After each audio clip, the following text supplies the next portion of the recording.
Diz assim, muito bem. Ô Jorge, tenha liberdade. Quer que eu stop? Pode ser?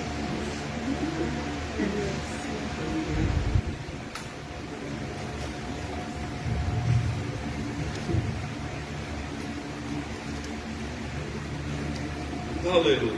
Paz do Senhor Jesus, irmãos. Amém.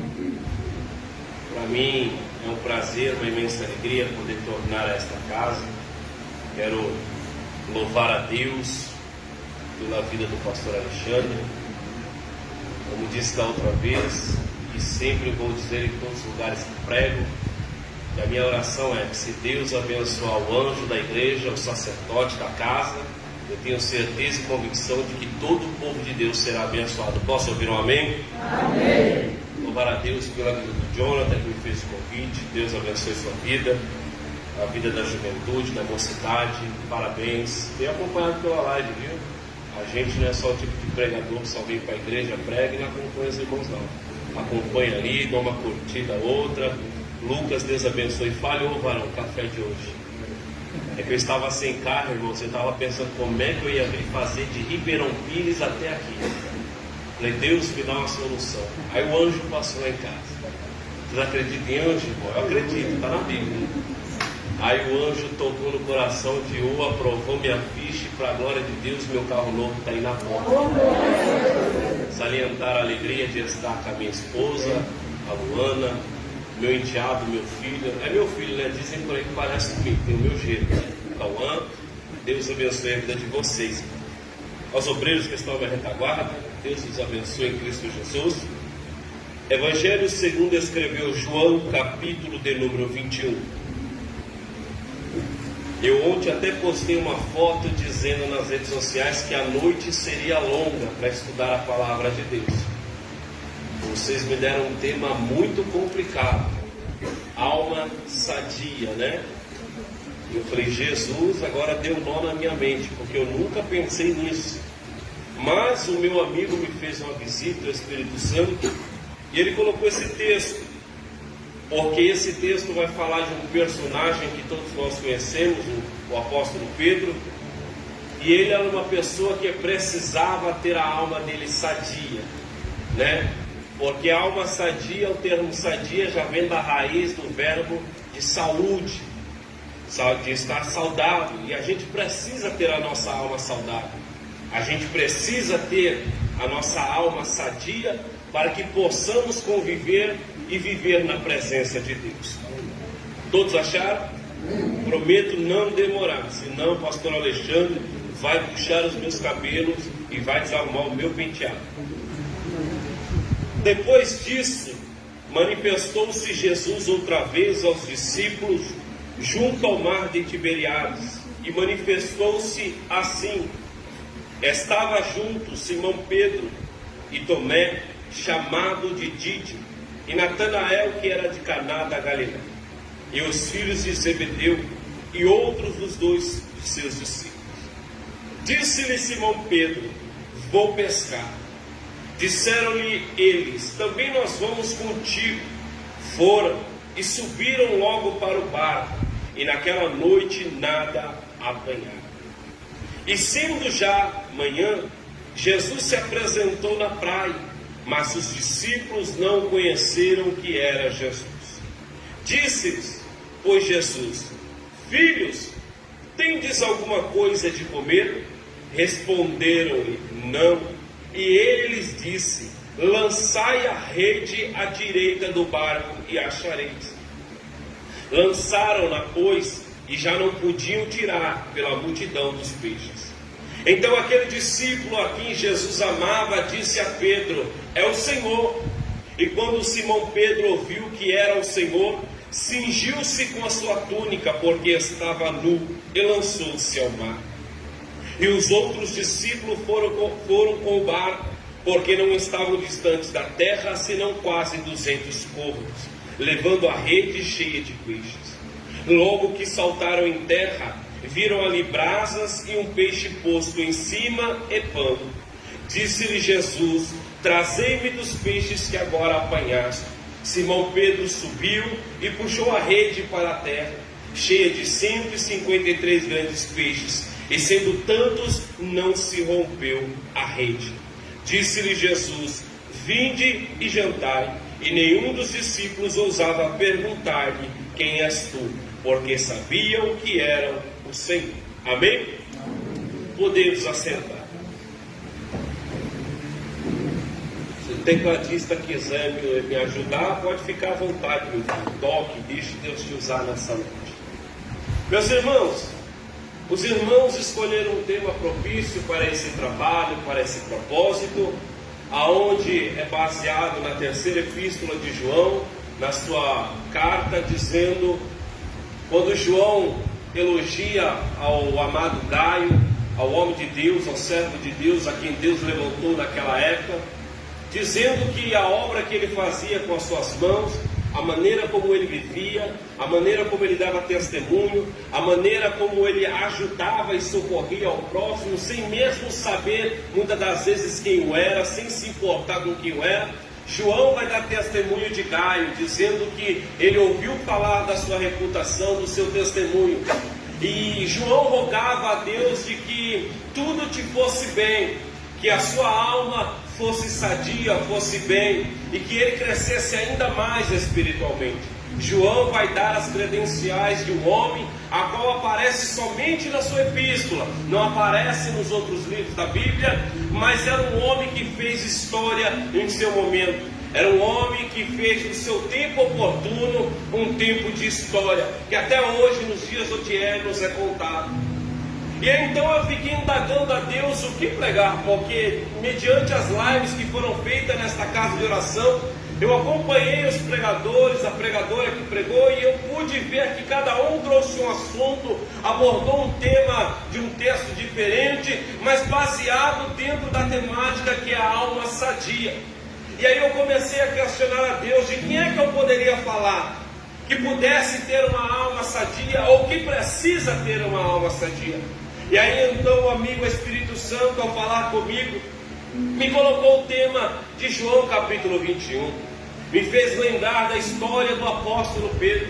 Quem nunca conheceu ou ouviu falar do irmão Pedro, outros até brincam dizendo o irmão Pedrão. Por quê? Porque no início da sua conversão, no início do seu chamado, no início da vocação dele, ele era aquele tipo de obreiro, aquele tipo de crente, aquele tipo de homem de Deus, que tudo para ele era querer puxar a espada da baía. Tudo para Pedro era querer resolver puxando as mangas da sua roupagem e querer resolver na força humana.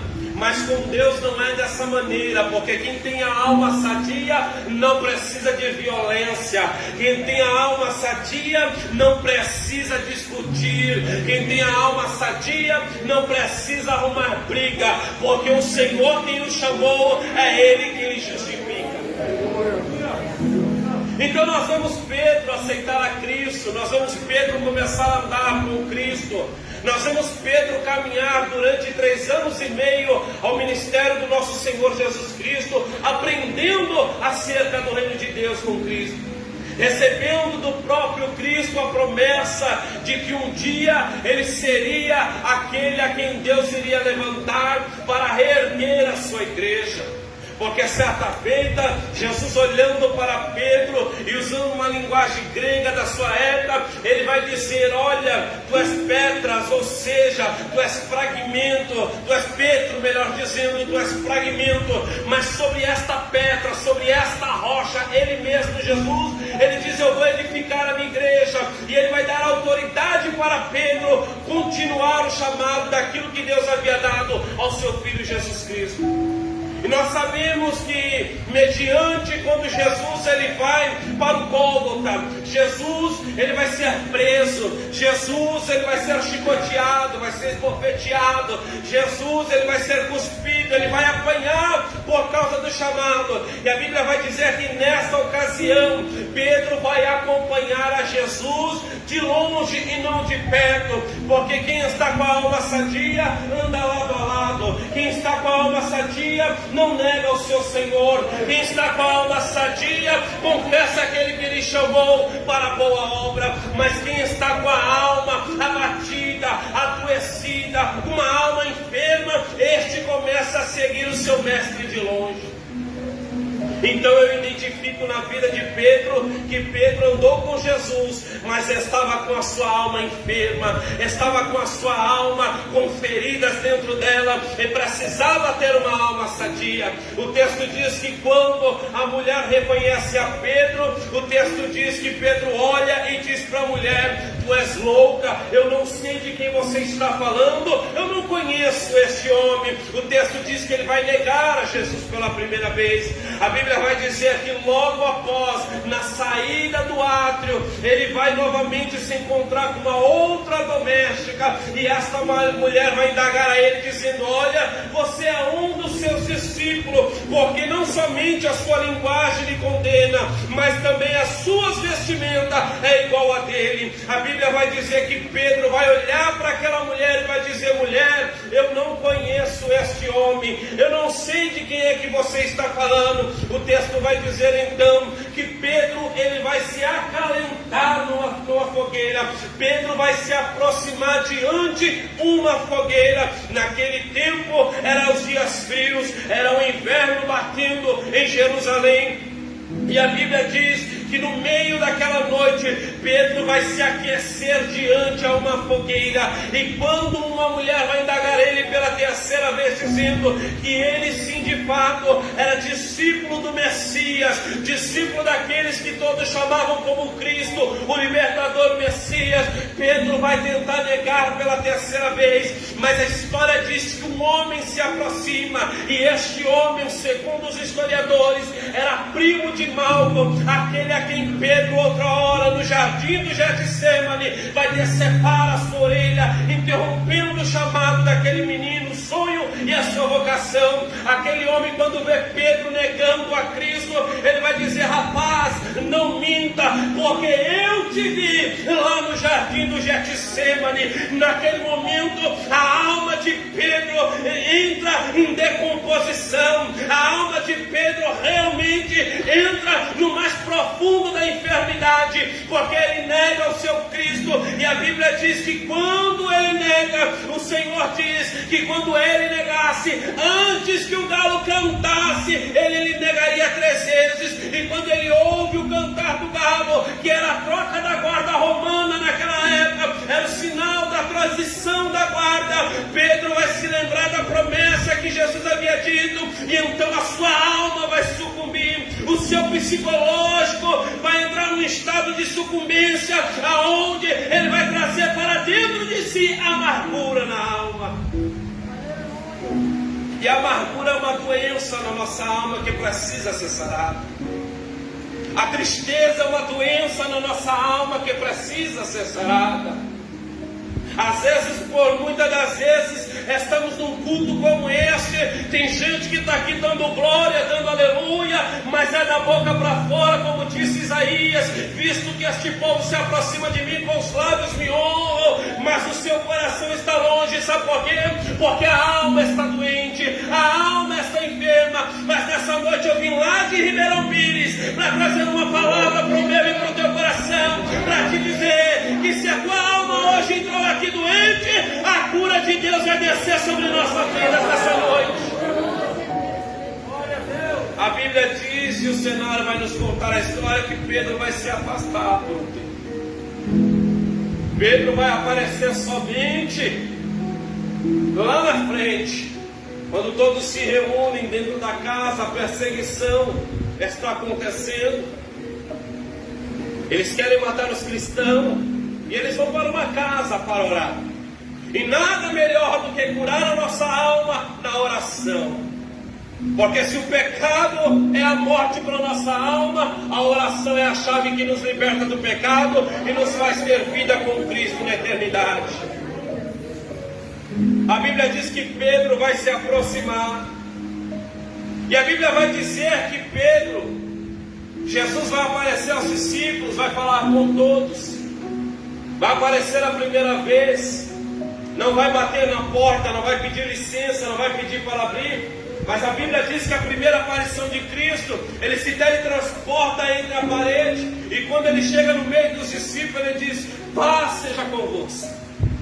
Jesus vai conversar com todos, e Pedro está com a sua alma tão enferma e o seu psicológico abalado, que ele acha que aquele momento que Jesus aparece, ele vai pedir a sua credencial, ele vai rasgar a credencial do obreiro dele, vai apontar o dedo para ele, vai dizer: você não presta, você não vale nada, tudo que eu apostei em você não valeu de nada, porque você foi fraco. Pelo contrário, Jesus não vai falar com Pedro.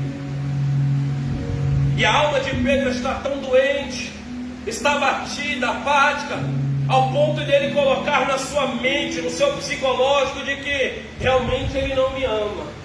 Porque se ele me amasse, ele viria falar comigo.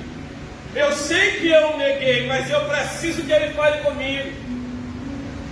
Pedro está vivendo um momento de perturbação na sua mente, o seu psicológico está abalado. A Bíblia diz que nesse momento da primeira aparição, Tomé não está na casa. Oxalá, quem sabe, a licença poética do texto nos dá a liberdade de conjecturar. Quem sabe Tomé foi escondido ao vilarejo para comprar pão para os discípulos comerem, porque a perseguição estava grande sobre a vida dos apóstolos. Jesus então vai tornar outra vez a casa, e novamente ele vai se teletransportar no meio de todos. Ele vai falar com todos, ele vai saudar a todos com a paz, ele vai dizer: paz seja entre vós. Jesus vai aparecer com todos, e com aquele que não acredita nele, Tomé, ele vai dialogar no particular. Porque Tomé, quando fica sabendo da primeira aparição, ele não acredita. Ele diz: não é possível que ele está entre nós. Mas Jesus aparece novamente. E quando Jesus aparece, ele vai chamar Tomé para o particular. Parece que eu vejo Pedro de canto. Eu quero que você imagine comigo a cena desse texto.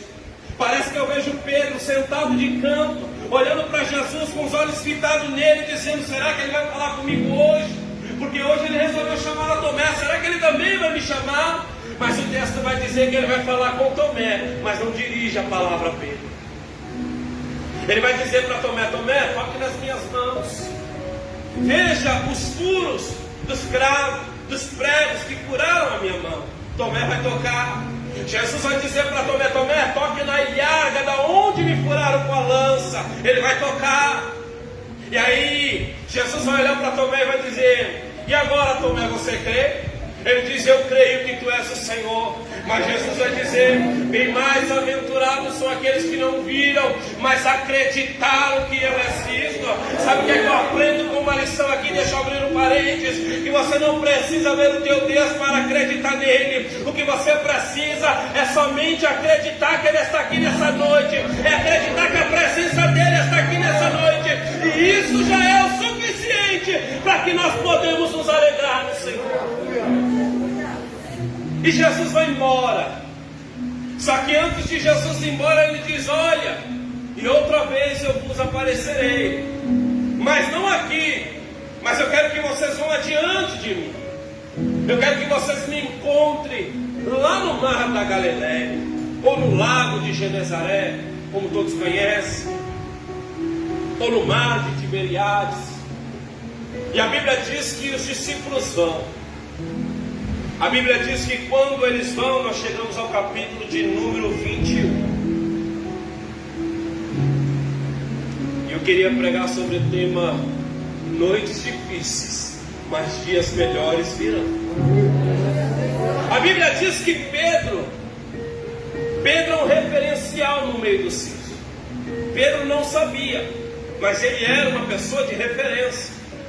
E isso me chamou a atenção, porque é alguém que está doente, alguém que está com a sua alma enferma, alguém que precisa ser tratado, ser curado, alguém que precisa ser medicado ao ponto de se libertar daquilo que está lhe causando dor. Pedro é uma influência para os seus amigos, e isso me chamou a atenção. Por quê? Porque muitas das vezes eu e você somos influência para alguém e nós não sabemos. Às vezes A gente só acha que pessoas influenciadoras são quem tem 20k, 30k, 50k de seguidores. Não, você é um referencial dentro da sua casa, você é um referencial no seu bairro, você é um referencial na tua escola, você é um referencial no teu trabalho, você é um referencial na sua cidade. Às vezes você não sabe, mas tem alguém olhando para você dizendo: olha, se mesmo no meio da pandemia, se mesmo no meio da dificuldade, se mesmo no meio de tanta adversidade, ele ou ela continua indo para a casa de Deus adorar, então eu também vou adorar, porque se ele ou ela tem força para continuar, eu também terei, porque você é um referencial para alguém. A Bíblia diz que Pedro não sabia, mas ele era um referencial. E como é que você me prova isso? Está no verso de número 3. Pedro, cansado da situação, desanimado, triste, abatido, ferido na alma, com a alma enferma, Pedro vai dizer assim: vou pescar. Só que ele não sabe a proporção da atitude que ele está tomando. Pedro diz: eu vou pescar. Veja que ele está falando no singular e não no plural. Ele fala consigo próprio: eu vou pescar. Em outras palavras, ele está dizendo, pastor Alexandre, eu vou desistir de tudo. Eu vou parar com tudo. Porque quem está enfermo, quem está com a alma enferma, não consegue prosseguir, não consegue olhar adiante dos seus olhos, porque ele só consegue ver o problema. A traição de Pedro com Jesus trouxe uma enfermidade tão profunda na sua alma que lhe fez desistir do chamado. E quando ele diz: eu vou pescar, aqueles que olham para ele, veem ele como referencial, diz: se ele vai, nós também vamos. Em outras palavras, se Pedro está desistindo, aquele que era o bravo, aquele que cortou a orelha do moço com a espada, aquele que qualquer coisinha queria arrumar na briga, na força, no seu poder, se ele está desistindo, quem sou eu para continuar? E o texto vai dizer que ele vai pescar. E voltar a pescar aqui significa voltar a praticar o que era errado. Voltar a pescar aqui significa voltar a praticar as práticas antigas. Deus não te chamou, meu irmão, para você recuar. Deus não te chamou, meu irmão, para você retroceder. Se hoje a tua alma está ferida e você está achando que vai recuar, que vai retroceder, eu tenho uma palavra de ânimo para a tua alma nessa noite. Hoje o Senhor está te dizendo: hoje é noite que eu vou colocar injeção de ânimo na tua alma. Hoje é noite que eu vou curar a tua alma. Hoje é noite que eu vou descer com o meu bálsamo na tua alma. E você vai sair daqui hoje não pensando em voltar, mas vai pensar em prosseguir, porque você vai seguir adiante. E o texto diz que eles foram. E quando eles foram pescar, o texto diz que eles não pegaram nada. Sabe por quê, irmão? Quem está com a alma enferma não tem direção de Deus. Quem está com a alma enferma não tem, irmão, localização para fazer o que é certo. Quem tem a alma enferma não consegue discernir o que é o correto a se fazer, mas vai fazer tudo aquilo que é errado. E a Bíblia diz que Pedro foi, porque quem está com a alma enferma não tem confiança naquele que lhe chamou, não consegue permanecer no lugar de vocação, acreditando que aquele que lhe chamou é poderoso para te suster, é poderoso para te levantar, é poderoso para te redarguir, é poderoso para fazer abrir o mar vermelho e fazer você atravessar do outro lado. E o texto diz que eles vão. Só que o texto diz que eles passam a noite inteira e nada apanharam. E chegou o romper da manhã. E o texto diz que, e sendo já manhã, Jesus se apresentou na praia, mas os discípulos não o conheceram, que era Jesus. Observe que o texto não está dizendo explicitamente que Jesus passou a noite na praia, mas implicitamente aquilo que os nossos olhos não enxergam entre as letras, mas está entre as entrelinhas. Jesus passou a noite inteira observando as atitudes. Tem momento, eu aprendo aqui dentro dessa palavra, que parece que no meio da tribulação que a gente passa, parece que Deus não está nos olhando, parece que Jesus não está nos vendo, mas Ele está só contemplando qual será a nossa atitude a ser tomada. E Jesus viu que a atitude que eles tomaram, estava tomando atitude para ir a priori. Então Jesus resolveu se aparecer. E quando Jesus aparece, o texto diz que eles não reconheceram. Sabe por quê? Porque quem está com a alma abatida, enferma, não consegue reconhecer Jesus em nada. Veja que quando João vai falar de Gaio, ele vai dizer os atributos de Gaio, ele vai dar testemunho sobre a vida de Gaio, e vai dizer que Gaio em tudo reconhece o seu Senhor, que em tudo ele tem alegria, ele tem prazer em fazer ao seu Senhor. Por quê? Porque ele diz: a tua alma te vai bem, a tua alma está saudável, Gaio. Sabe por quê? Porque quem tem a alma saudável, em tudo ele glorifica Deus, em tudo ele consegue ver Deus, mesmo na situação adversa, ele consegue enxergar a mão de Deus operando. E aí Jesus aparece para eles e diz: olha que interessante. Veja como João descreve a atitude do nosso mestre. Porque quem tem a alma sadia não guarda mágoa. Quem tem a alma sadia não guarda rancor. Quem tem a alma sadia não trata com indiferença. Eu sei, está doendo, tem gosto de bezerra assim, mas vai curar tua alma hoje. Quem tem a alma sadia não faz acepção. Jesus chega na beira da praia e diz: filhos, tendes alguma coisa de comer?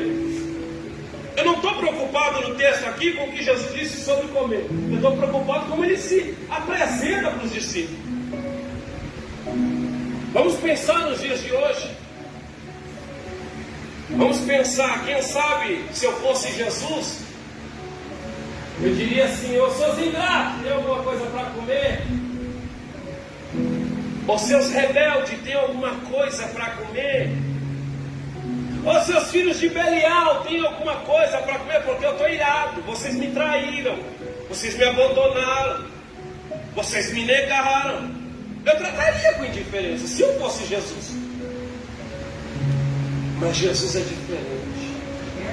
Jesus, mesmo com tantas negações, mesmo com tantas situações adversas, mesmo ele se espalhando e não estando ao lado de Jesus no momento que ele mais precisou, mesmo negando ao seu Senhor, ele olha para eles e diz: filhos, tendes alguma coisa de comer? Sabe o que Jesus está dizendo em outras traduções aqui? Jesus está tratando eles com amor ágape. Que amor é esse? É o amor de Deus, é o amor incondicional, é o amor que está acima de tudo, é o amor que sabe que mesmo que você errou, que você pecou, isso não muda o amor dele pela sua vida. O que faz o pecado é te afastar da presença dele. O que faz o pecado é fazer com que a tua alma seja morta, que o teu sentimento por ele morra, que o teu sentimento por ele seja esquecido, mas o amor dele pela tua alma jamais será apagado. E ele está te dizendo nessa noite: ainda que eu e você erramos, ainda que eu e você cometemos algum erro, ainda que eu e você, por via das dúvidas, fracassamos no meio da jornada, ele está te dizendo: filho, eu te amo, e o meu amor é incondicional pela tua vida. Isso não vai mudar o que eu sinto por você. E aí ele vai dizer: não temes. E aí Jesus vai começar a tratar a alma de Pedro, porque ele vai dar a direção. Ele vai dizer assim: olha, lançai a rede do lado direito. Observe que em Lucas capítulo 5, verso do 1 até o 11, quando Jesus encontra no mesmo lugar, na mesma praia, com os mesmos homens, na mesma situação, voltando de uma embarcação, de uma noitada de pescaria, onde nada deu certo, a Bíblia diz que quando Jesus usa o barco de Pedro, depois ele prega um sermão de 6 horas ininterrupta, Jesus ao meio-dia diga para Pedro assim: Pedro, volta-te ao mar alto, entra no barco e lança a rede. Ele não vai dar direção, mas ele vai mandar lançar. E o texto diz que quando ele lança, há milagre. milagre, a abundância de peixes sobre a vida de Pedro. Só que em João 21 ele vai dar a direção. Ele poderia ter dito: lança a rede, lança. A palavra dele tem poder e opera milagre. Mas aqui eu entendi que tem momentos na nossa vida que a gente precisa da direção exata. É como o GPS. Se eu não colocar a localização exata da igreja, eu me perco na rodovia. Mas eu preciso da localização exata para chegar até aqui. Às vezes, muitas das vezes, a gente com Deus é da mesma forma. Deus precisa nos dar a direção exata, para que no momento que Ele lançar a palavra sobre a nossa vida, a gente não se perca no meio do caminho. E hoje Deus ele tem direção para a nossa vida. Talvez você está pensando: 2020 foi um ano difícil, foi um ano ruim, e 2021 começou também da mesma forma. Não vai ter jeito, não vai ter como, não tem como mudar a situação. Jesus está te dizendo nessa noite: volta para o mar alto e lança a rede do lado direito. Ele está te dando direção, fica tranquila. O teu projeto, o teu sonho, aquilo que você projetou diante de Deus, Deus está te dizendo: o mundo está em desacordo, o mundo está de cabeça ao contrário, o mundo está virado ao contrário, mas eu vou dar direção para você vencer, eu vou dar direção para a tua família conquistar, eu vou dar direção para essa igreja crescer, e o nome de Deus será glorificado. A Bíblia diz que Ele dá direção. E o texto diz que eles vão e pegam uma grande quantidade de peixe, a ponto de não conseguir puxar a rede tão fácil. E o texto vai dizer que então aquele discípulo a quem Jesus amava, João, o discípulo, quando ele ouve o sonido da voz, ele reconhece quem é, porque João está saudável. Ele diz: Pedro, é o Senhor. Aí Pedro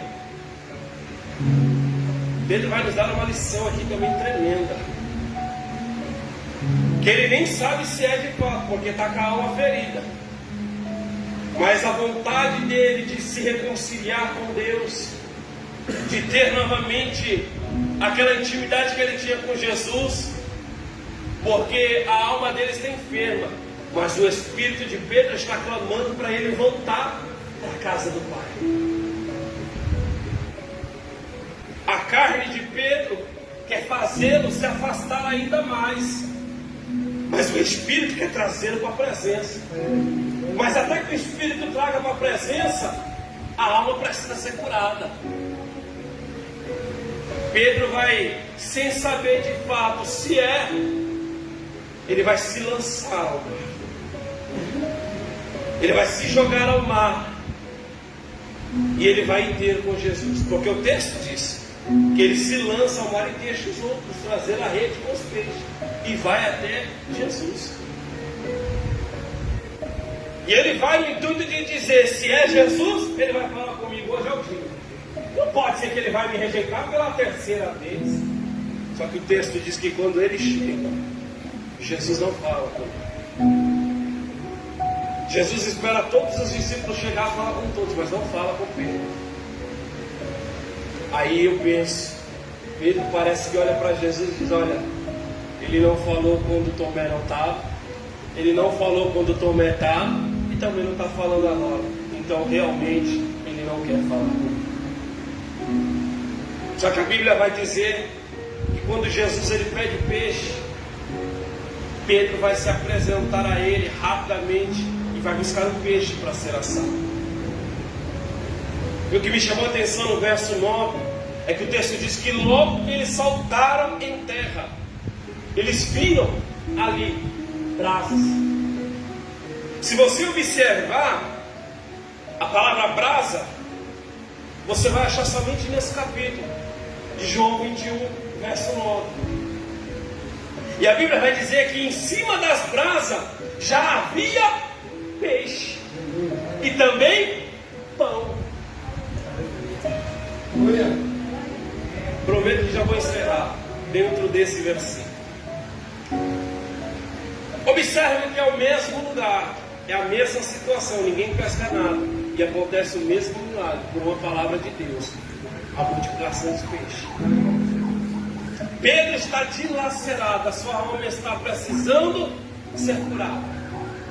E aí vai chegar o momento, então, que Jesus vai falar com Pedro. Está no verso 14 e diante. Ele vai pedir para Pedro apacentar as suas ovelhas. Por 3 vezes Pedro vai aparentemente dar a mesma resposta. Na primeira ele vai dizer: Senhor, tu sabes que eu te amo, então apacenta as minhas ovelhas. Na segunda vez ele vai dizer: Senhor, tu sabes que eu também te amo. Aí Jesus vai dizer: então apacenta os meus cordeirinhos. Aí pela terceira vez Jesus vai perguntar a Pedro, e Pedro vai se entristecer na alma, porque isso vai trazer nele o arrependimento de se lembrar que outra hora ele negou Jesus 3 vezes, e vai entrar um conflito nele dizendo: ele está me fazendo confessá-lo 3 vezes para ser restabelecido. Mas não era isso o que Jesus queria de Pedro quando ele respondeu pela terceira vez, dizendo: Senhor, tu sabes de todas as coisas, tu sabes que eu te amo. Ele diz: então Pedro, apacenta as minhas ovelhas. Jesus estava dizendo para Pedro: Pedro, eu estou te restaurando, porque você vai apacentar tanto a pessoas novas quanto a pessoas adultas. Porque ovelha fala-se de pessoas adultas, pessoas crescidas, pessoas que vão receber um tipo de alimento. Mas ovelha fala-se dos bezerrinhos, daqueles que estão nascendo, daqueles que estão caminhando. E para aqueles precisa ter um alimento diferenciado. Jesus estava dizendo para Pedro: Pedro, eu vou te levantar para presidir a minha casa, a minha igreja, para presidir o meu povo, para você tomar conta de todos, sem fazer acepção, tanto daqueles que são grandes, quanto daqueles que são pequenos.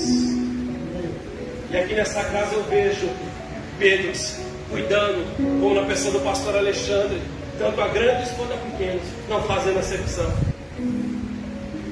E o que me chama a atenção do verso 9, que eu vou finalizar, é que se você voltar comigo no capítulo de número 20, aleluia, capítulo de número 19, melhor dizendo,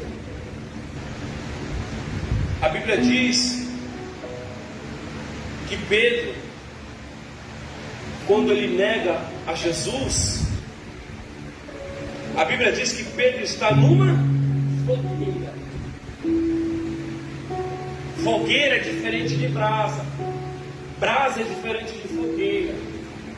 Eu vou traduzir isso em comida, para vocês entenderem, porque crente entende de comida. Eu mesmo entendo. Como que é uma beleza. Se nós formos fazer um churrasco e acendermos a churrasqueira, de imediato o fogo vai estar alto, sim ou não? Eu prego uma igreja instruída, o pastor de vocês é instruído, e eu tenho que tomar cuidado e me policiar nas minhas palavras. Então, o fogo da churrasqueira vai estar alto. A carne está cara, sim ou não, irmãos? Só o sangue. É só o sangue. A gente come aquele bifinho de segunda, imaginando ser aquele bife de picanha. Se nós pegarmos uma peça de picanha e colocarmos de imediato em meio àquele fogaréu da churrasqueira, o que é que acontece? O fogo vai arder sobre a carne, vai queimar, vai tostar a carne em volta, mas por dentro estará crua. Quando falamos do que é cru, falamos daquilo que é morto. O sentido de cru ali é coisa morta, né? Não tem vida. Então quando Pedro nega Jesus, ele está na fogueira. A fogueira aquece a carne, a fogueira dá calor à carne, queima aquilo que está em volta, mas o que está dentro dele, a alma, o espírito, está cru, está morto e precisa ser avivado. Aí Jesus vai usar os mesmos elementos com Pedro. Lá na fogueira, Pedro, você queimou a carne. Lá na fogueira você aqueceu o corpo, mas esqueceu do primordial, que era aquecer a alma, o espírito, para permanecer saudável na minha presença. Aí Jesus vai olhar para Pedro e vai dizer no capítulo 21, quando ele vê brasa, porque quando a churrasqueira é acesa, a gente vê o fogaréu, aí a gente joga um pouquinho de água para apagar o fogo, e esperamos o carvão se tornar em brasa. Então o que acontece? O calor do carvão, depois que ele está em brasa, você coloca aquela peça de picanha, de maminha, de alcatra, oh glória, aleluia. Quando você coloca na churrasqueira, é o calor do carvão, ele não vai queimar por fora, mas ele vai começar a assar de dentro para fora. Sabe o que Deus estava dizendo para Pedro lá na praia? Ele estava dizendo: Pedro, no lugar da tua vergonha, onde você aqueceu o corpo, eu estou restaurando a tua vida, eu estou aquecendo a tua alma, aquecendo o teu espírito, eu estou trazendo para você restauração nessa noite. O fogo queima, mas a brasa aquece de dentro para fora. A gente precisa ter a brasa do Espírito Santo, a gente precisa ter a brasa da oração, a gente precisa ter a brasa da leitura da palavra, a gente precisa ter a brasa da comunhão com os irmãos, a gente precisa ter a brasa, perdão, da santidade e santificação para com Deus, para que possamos sentir a nossa alma sadia. Somente com a brasa do Espírito Santo podemos sentir a nossa alma sadia. Segundo, quando ele chegou, ele viu peixes. Peixes, dentro da conotação bíblica, há duas referências. Peixe significa o louvor, símbolo da música, do ministério de adoração. Peixe, dentro da Bíblia, a outra conotação representa vida. E vida que não tem a alma sadia não é vida, está morto. Vida que não tem o louvor e a adoração em seus lábios está morto. Porque o salmista Davi disse que os nossos lábios, o nosso corpo, tudo que é em nós fora feito para bendizer o nome santo do Senhor. E aí Jesus vai dar o peixe para Pedro. Quando Jesus dá o peixe para Pedro, Jesus está dizendo: Pedro, eu já aqueci a tua alma, agora eu vou te dar o peixe, eu vou te dar novamente vida e vou colocar um motivo de adoração nos teus lábios. Tem momentos que a gente está na casa de Deus, a gente vem para um culto como esse, mas a nossa alma está tão enferma, está tão doente, não está sadia, ao ponto da gente não ter motivo para bendizer o nome do Senhor, não temos motivo para adorar o nome santo do Senhor. Mas nessa noite Deus me trouxe aqui para te dizer: hoje é noite dele colocar um cântico de vitória nos teus lábios. Hoje é noite dele colocar o motivo da adoração nos teus lábios. Hoje é noite dele avivar a tua alma e colocar o louvor nos teus lábios para você bendizer o nome santo do Senhor.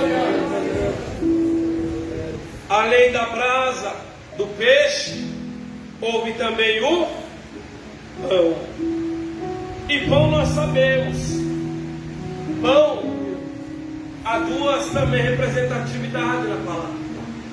O pão representa o alimento físico, sólido, em que a gente precisa consumir para que o nosso organismo produza proteínas para a gente caminhar. É bom pão, mas a palavra pão aqui representa a palavra de Deus, porque Jesus disse para o diabo em Mateus capítulo 3: nem só de pão viverá o homem, mas de toda a palavra que sair da boca de Deus. Pão também representa a palavra de Deus. E a palavra é a base do nosso chamado, do nosso ministério, da nossa vocação. Ainda que Deus te chamou para louvar e adorar o nome santo do Senhor, a palavra tem que estar continuamente nos teus lábios, porque é pelo poder da palavra que tudo Ele fez, é pela palavra que tudo subsiste, é pela palavra que eu e você estamos aqui nessa noite, é pela palavra que a nossa casa é alcançada, é pela palavra que a cidade de Guarulhos, o Jardim Eliane é alcançado. Então é a palavra que Deus vai nos dar nessa noite. Quando Ele dá o pão para Pedro, Ele está dizendo: Pedro, Lá atrás você perdeu a palavra. Porque quando a alma está enferma, a gente perde a vida. A gente perde o desejo de prolongar a salvação de Deus. A gente perde o desejo de pregar as boas novas àqueles que estão quebrantados e contritos, aqueles que estão algemados e encarcerados pelo pecado. Pedro perdeu a palavra, mas Jesus, quando olhou para Pedro na praia, ele não veio para acusá-lo, ele não veio para recriminá-lo, ele não veio para subjugá-lo, ele não veio para apontá-lo. Pelo contrário, quando Jesus olhou para Pedro na praia, Jesus olhou e disse: Pedro, hoje eu vou te dar pão. Em outras palavras, ele estava dizendo: hoje eu vou restaurar o dom da palavra sobre a tua vida, o chamado da pregação sobre a tua vida. Pedro, a partir de hoje eu vou te dar autoridade para você pregar em meu nome. Dias e noites difíceis, mas dias melhores estavam para vir sobre a vida de Pedro. Pedro, ele foi restaurado. Pedro, ele foi reavivado. Pedro, ele foi novamente colocado no centro da vontade de Deus. Nessa noite eu vim com a palavra do meu coração, do coração de Deus para a tua vida. Ei, hoje é noite de Deus nos colocar na vontade dEle, no centro da sua vontade, no desejo daquilo que Ele determinou para mim e para a tua vida. Se hoje você entrou aqui hoje com uma enfermidade na sua alma, se hoje você entrou aqui com alguma doença na sua alma, está até parecendo que você está vivo, você tem até a aparência de que vive, mas a tua alma está deficiente. Hoje é noite de Jesus nos restaurar nesta casa e o nome dele ser glorificado. Se coloque em pé em nome de Jesus.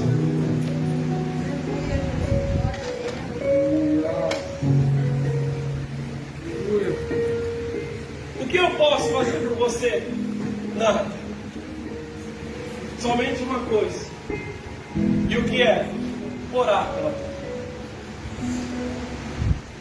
Eu não posso pagar tuas dívidas porque eu tenho dívida para pagar. Eu não posso mudar a tua vida porque eu preciso mudar a minha vida também. Mas o que eu posso fazer é orar. Porque dentro dessa palavra eu me vejo como Pedro. Outra hora eu neguei. Outra hora eu disse: eu não conheço. Mas Jesus marcou um encontro comigo. Ao invés de eu aquentar o meu corpo, Ele aqueceu a minha alma. Ao invés de eu comer as pelotas de porco, Ele me deu peixe para comer. Ao invés de eu falar o que não deveria, Ele colocou a sua palavra na minha boca. O que eu posso fazer é orar para tua vida. Quantos carecem de oração? Coloque a mão sobre o teu coração. Permita-me fazer uma oração. Se você sentir que precisa ser restaurado na sua alma hoje, se quiser sair do seu lugar e vir aqui à frente, fique à vontade. Os obreiros vão ajudar, vão impor a mão sobre você, porque vai cumprir-se a palavra. Se houver cometido pecado, serão perdoados os seus pecados. Se houver alguma enfermidade, serão curados. E o nome de Jesus é ser glorificado. Pai, nessa noite, Senhor, a tua palavra foi pregada. Na minha alma, Senhor, eu tremi para pregá-la, Senhor, porque eu não sabia de fato o que o Senhor queria falar conosco. Mas eu acredito, Senhor, que nessa noite almas feridas, almas enfermas, almas que precisavam ser tocadas pela tua palavra, Senhor, vieram aqui nessa noite. E eu quero acreditar, ó Deus, que o Senhor não vai nos despedir de mãos vazias.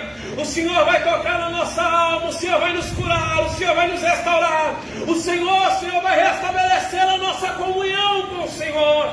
Pai, nessa noite, Senhor, aonde houver uma alma enferma neste culto, Pai, que o Senhor venha sarar, que esta alma venha estar sadia, Senhor, para poder prosseguir na tua presença. Pai, se nessa noite o adversário disse que para ele ou para ela não deveria mais solução, não teria mais condições de prosseguir, mentira do inferno, Senhor, porque como profeta de Deus, eu vim anunciar a tua palavra dizendo, Senhor, que há restauração nessa noite para nossas vidas, que o Senhor venha nos encontrar para nos restaurar. Pai, nessa noite, abençoa o teu povo, Senhor, eu te peço no nome do teu Filho, Jesus Cristo, Pai, nessa noite, no nome de Jesus.